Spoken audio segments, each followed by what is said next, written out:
Fun fact about me, I am a Boy Scout.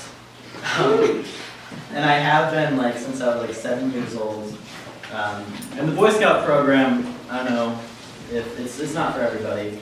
But for me, it really gave me something to focus on for all of my years as I was growing older.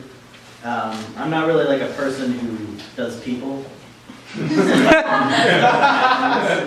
But the Boy Scouts is all objectives and goals if you want it to be, and you can you just always be striving and achieving new things.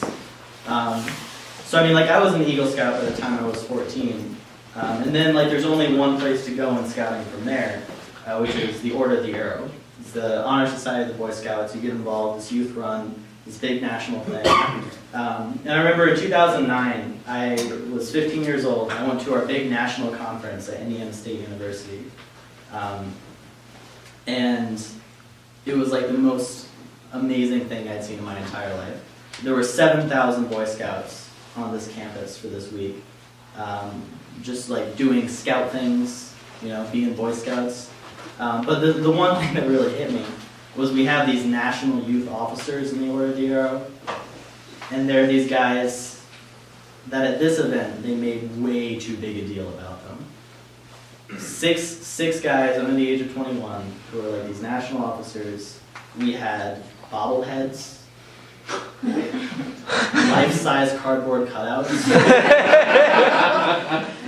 We had these big arena shows every night, and these guys would be on the stage, and big lights, everything. I remember hearing a story from the national vice chief. He's yeah, well, my girlfriend has one of these bobbleheads from me, and we broke up, but now I know that every guy she has over, he's hey, who's that? Oh, that's my ex-boyfriend. But so this was a thing that just kind of scarred my image of what it is to be a leader.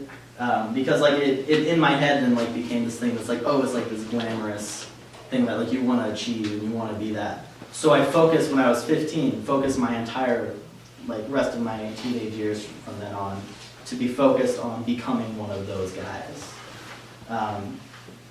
And so I started working really hard at it. And I became an officer in my lodge, which is just the local level. And then I became lodge chief, so I was running we were doing 6 events a year. And then it was the next step is to become a section chief, which is a guy who looks over 5 lodges. And I that was my big goal.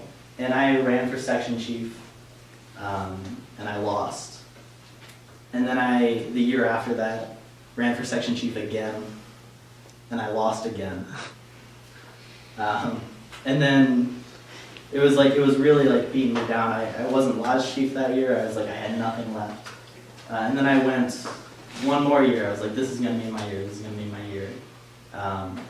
Ran for section chief, lost. This time I was no, I don't want to. I want to be involved with this. I want to be one of the key 3 guys. Ran for section vice chief, lost. I was you know what? I'm going to take secretary. That's fine. Ran for secretary, lost. I think it was during the Q&A session when they were what's your favorite car? Boy Scouts or rednecks? Now. And I was oh, I really like computers. I like it when computers are integrated with things. They learn with you. They grow over time. I like smartphones. My favorite car would be a smart car. Forgetting that smart car is a brand of car that's the gayest car ever. They didn't take kindly to that. But I tried one more time. And last year, I was elected section chief, and I was yes, this is my time. Now here it is. But something unexpected happened. Last year, right before that election, I started doing stand-up comedy, and I kind of fell in love with that. And so the focus of my life was no longer on this Boy Scout thing. It kind of started to shift to this other thing that's not really compatible with scouting that much. But I was still I'm still focused, I'm still in it, I still want to be one of those national officers. I go to the national planning meeting in Dallas in December, and I decide I'm going to run to be Northeast Region Chief. It's going to be a big deal, I'm going to do it, I'm going to give it my best shot, and I lost. This is my goal for my entire teenage years, culminated in December. I'm like, here it is, and I lost. But it wasn't actually a bad thing. It was actually like a really good thing.